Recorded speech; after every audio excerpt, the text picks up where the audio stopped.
Great. So I want to make a quick video on a couple of topics, just to really, give my experience in this whole situation on a couple of topics.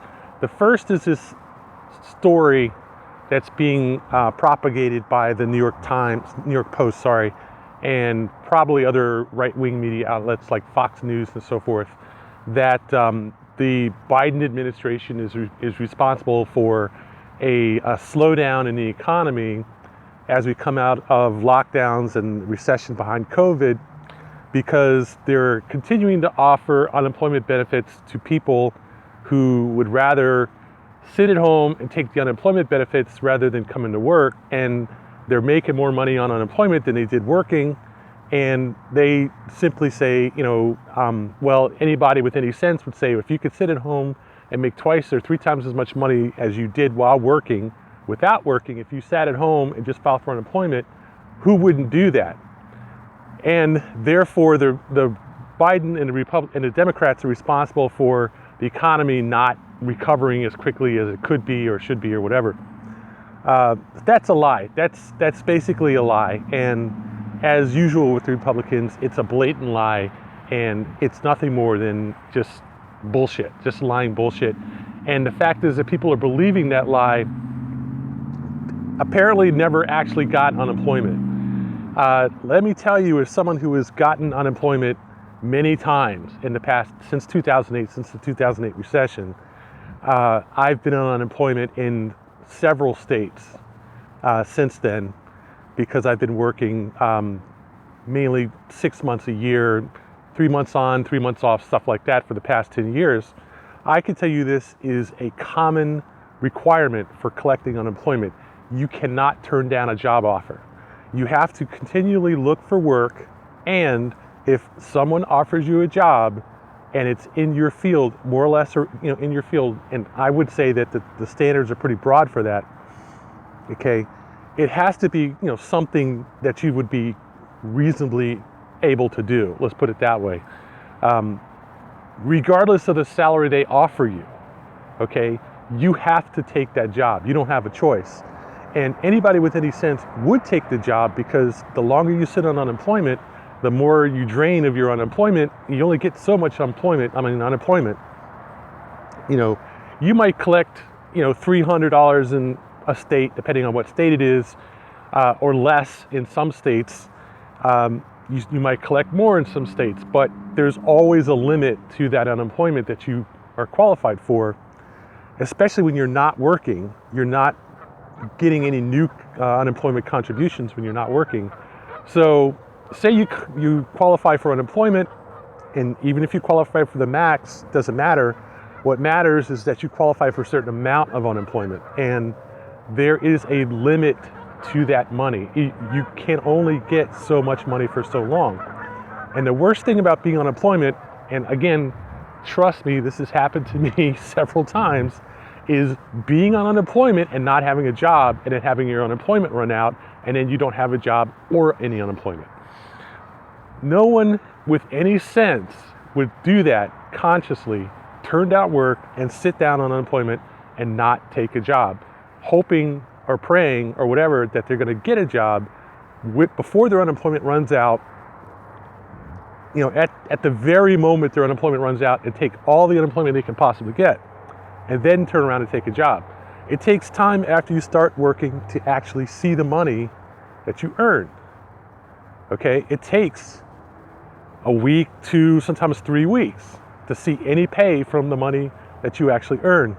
So a wise person will always take a job before they run out of unemployment. Now, the problem in this case, which may be a qualifying fact, is that they keep, extending unemployment, much like they did in 2008, where there was a federal supplement on top of the state supplement, and the federal government basically funded unemployment for a year.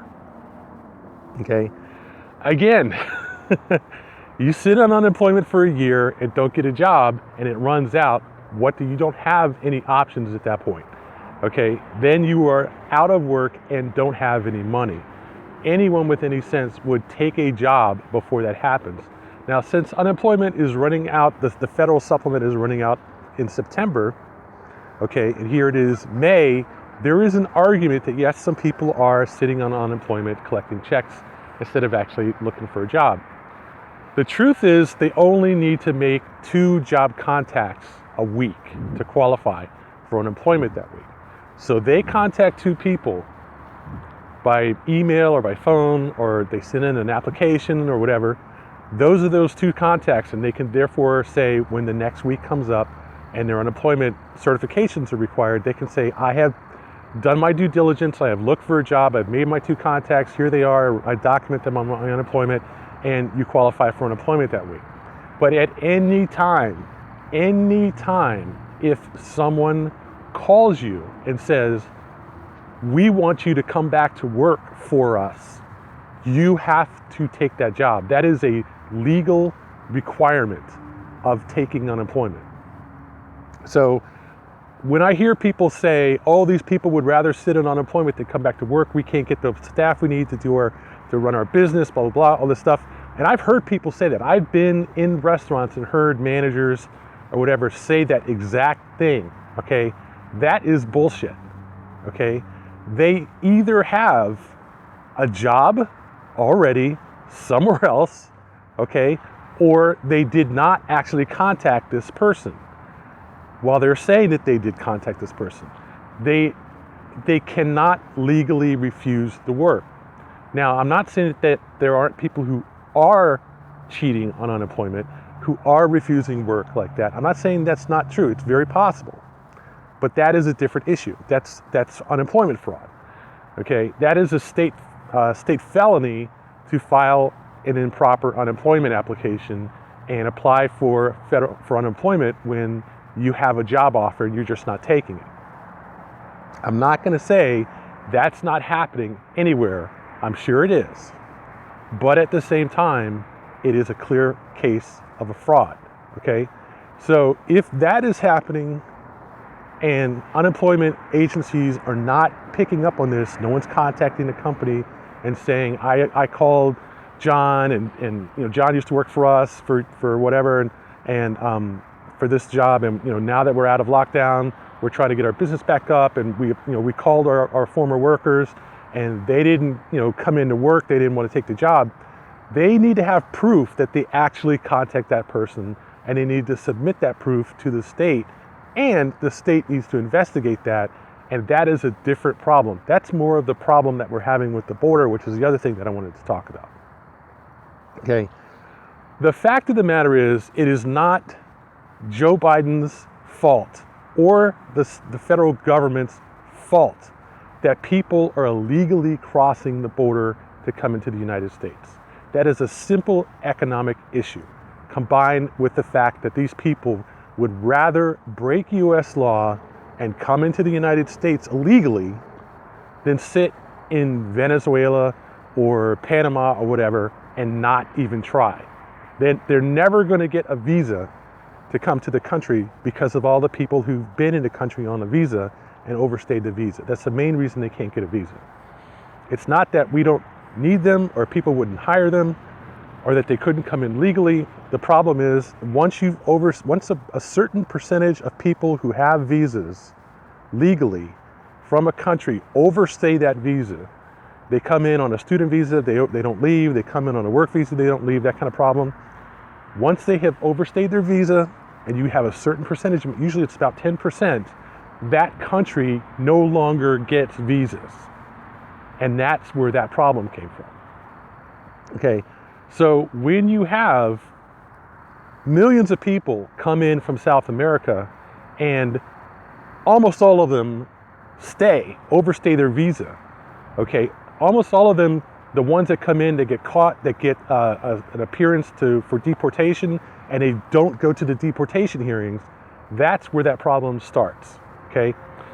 At that point, the State Department is not going to issue visas to that country except under very, very specific and urgent circumstances. Okay, so the problem is when you have people from Venezuela whose country is exploded under debt, exploded because their economy is totally torpedoes itself, exploded because there's an election where a guy basically stole the election. He's a socialist. Maduro essentially denied the fact that he lost. Does that sound familiar? Okay. And continues to run the country into the ground, and it's essentially become now nothing more than a corrupt socialist society with the wealthy people holding onto the wealth and letting everybody else starve in the country. And so they leave, they go to Colombia, they leave to go to Panama, and there's crime left and right for them in these countries, because there was already crime all over South America and Central America. These people are like, well, okay, hey, screw it, let's go. When it's already an issue for kids over the age of 14 or whatever, they get to a certain age in these countries and they just say, okay, we're gonna go to the United States, regardless of whether or not they can go there legally, when it's already a problem before Venezuela. What do you think it's gonna be like after Venezuela? So the real question is, what changed? When Trump was elected, Trump talked about putting up a border wall, moved money around the federal budget to pay for his border wall, had his border wall under construction for pretty much 4 years, and certainly at least 2 years. He had that border wall under construction. Well, we see what happened.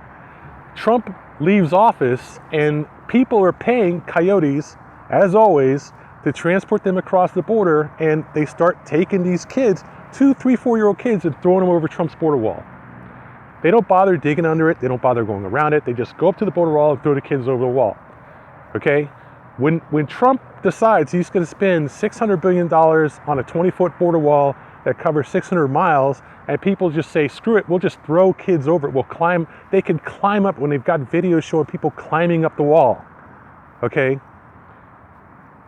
That's as much of the problem as anything else, is misspent resources on an ineffective border wall. But hey, we had every Tom, Dick, and Harry from Ohio, Pennsylvania, Michigan, whatever, talk about how they were going to build this wall. Sure, they were going to do that because they were getting paid to do it. Okay? And they did it. They supported it while they were getting paid to do it. You've always got these people who are getting paid to do these things who support it. And it was completely ineffective. So that's another part of the problem, okay? That we had so many people who had so much money invested in, so much money they were looking at getting downstream from the border wall, that said, yeah, let's go ahead and put up a border wall, and it had absolutely no effect on stopping border migrations because they could just go right over it, okay? Let's not forget that. The third thing is that Trump made a deal with the Mexican government to get the Mexican government to stop these people from traveling across Mexico and sneaking across the border. Trump is no longer in office. What happened to that deal? What are the details of that deal? That is another issue which will be investigated at some point, somewhere down the line, to find out exactly what happened, because at some point, inquiries are going to be made. At some point, they're going to try to do the same thing with the current Mexican government at some point, and we're going to find out exactly what deal Trump made with the Mexicans to do that. The fourth thing is that these people are being told that the Americans in power now, the Biden government, has promised that they will allow all these illegal immigrants to come to the United States and get a U.S. citizenship. Okay? That is a simple lie that's been propagated throughout all of South America, and that is as much as responsible for that as for the situation as anything else. People are just saying, hey, great news, the Americans are welcome us with open arms. Let's go. What do you expect to happen? Did you honestly expect that the border would suddenly become a non-issue? Of course it's an issue. There are several 100,000 reasons why it's an issue, and it has to do with the simple fact that there are Americans who won't work, who are being paid by the government because they're on unemployment, while there are 2 billion people in South America who would happily come to the United States and do the work. Happily. Even better if they can qualify for unemployment also, or some other kind of housing assistance or something like that, which a lot of people who are illegals in this country do qualify for. It's not restricted just to American citizens or people with proper immigration paperwork. It also goes out to people who are illegal immigrants. They have massive numbers of incentives to come to this country illegally, despite the fact that they will never get the paperwork to be an American citizen, probably within the next 15 years. It's not going to happen. It doesn't matter how many liberals are in Congress, that's not going to happen. It's simply not going to happen that these people are going to get a good path to citizenship. They're going to have to come here and work in the United States somehow illegally and stay here illegally, under the radar, illegally for decades, okay, before they even get even a glimpse at citizenship in this country. They don't care. It's better than being in Mexico. It's better than being in Paraguay. It's better than being in Panama. It's better than being in Venezuela. It's better than being in Colombia. It is. It's that simple. And they don't have anything to lose. That is the problem. Now, let me ask you one simple thing. Do you honestly think that the Democrats are responsible for that and not the Republicans? Republicans were just as eager to file those pass laws guaranteeing people unemployment, just as easy to pass laws with these $1,000 stimulus checks, the 3 rounds of stimulus checks, as the Democrats were. The Republicans are just as eager to make sure that Americans get money from the government during the COVID pandemic as the Democrats were. The only difference is who gets the money. The Republicans want some people to get the money, the Democrats want more people to get the money, but they all want people to get money for not working. So it just doesn't make any sense to sit here and blame it on Biden. That is like a guy blowing up your house and blaming it on you for having a can of gasoline in your garage. They're just as responsible, if not more responsible than anything else. The Republicans had control of the Senate for 6 years. 2 years while Obama was in his last term, and the whole 4 years that Trump was in office. They are as much as responsible for this situation as anybody else is. If they really wanted to solve the problem, they would ask these same questions. How did Trump get the border situation under control to any degree? What kind of deal did he make with the Mexicans? And should we make the same deal again? Why did that deal end when Trump was no longer president? What is the story? They don't want to look at that.